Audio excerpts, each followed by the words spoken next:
Be sure to check out FIFAcoinsonline.com for the best deals on FIFA coins from a place you know you can trust. Well, what's up guys, Curtis here and welcome to Bradford City Career Mode episode 8. We are going pretty well. We have a hiccup later on in the episode that you guys will see, but as you can see at the start we go straight into a game. There's no transfers to be had because we aren't in the window. We're in middle of September and we have got a game up against, I think it's Rochester. I may be wrong, we'll see in a second. Oh, Rochdale, close enough, both start with Roch. And we go into the game with our usual 3-5-2 formation. I think I may go and make some changes here, but basically I believe we stick with Derby at the back along with McHugh and Davies, and then we have a bit of a mixed up team trying to get some younger players a bit of game time. So that is how it looks. Derby, McHugh and Davies are the centre backs, Massad and Doyle the two CDMs, Hines and Azog as the right and left mid, Beatoncourt as the cam, and then Hansen and Wells as the two strikers. It seemed to be working as a very nice striking partnership, Hansen providing the height and Wells providing the speed and a little bit of finishing too. But it starts off 11 minutes in, a little bit of pointless trickery there by Azog, not really getting past the defender, but in the end, after just left and right, managed to get a ball in, which went onto the head of Hansen.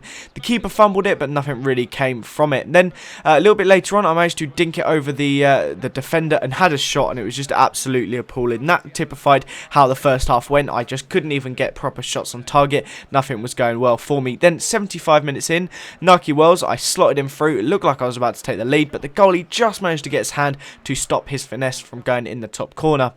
I then made some subs. I took off Beatoncourt for, I believe, Reed, because Beatoncourt was looking very, very tired. And then we also made a couple other changes, like Hines off for Atkinson, to try and get some fresh legs on the pitch. But that obviously didn't work out too well for us, because 85 minutes in, he crossed the ball in onto the head of Grimy, and that made it 1-0 to him on the 87th minute. A bit of a dire situation to be in, and Swain, who we just brought on, the 49 rated striker, had no chance of even getting close to it, and that was the end of that game. It didn't work out too well for us. We lost it 1-0 despite having by far the better of the game. You'll see in a second just what the stats were. Dominated him 10 shots to 2, 6 shots on target to 2, and just complete domination all over him. But that isn't what matters. It's whether you can score that counts, and we did not.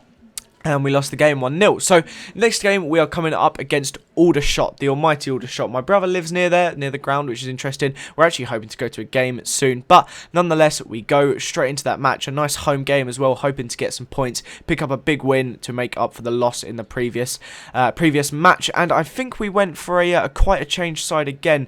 Bringing back the two centre-backs, Huang Xiak-ho and Mansurino. But I also brought in Doyle instead of Massad. Thought I'd give Massad a bit of a rest, and then we kept Jones, Hines, Sterling, Beatoncourt, Hansen and Wells.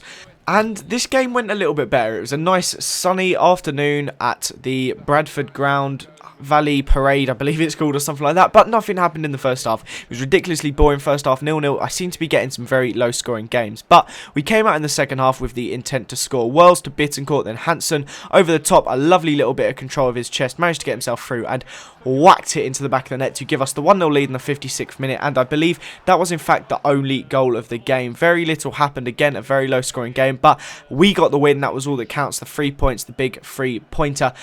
And it was crucial because we need to get in the top 2. We need to get automatic promotion. And the rate we were going, we lost a couple of games. It was looking like we weren't going to do that. So after it comes up now about the injuries that we had and a couple of different things, I want you to keep an eye on the dates. You would have seen there it said October the 1st. Here you'll see Azog had to go out for international duty. And I also believe it said Naki Wells is out for 3 days as well. You'll see it in a second.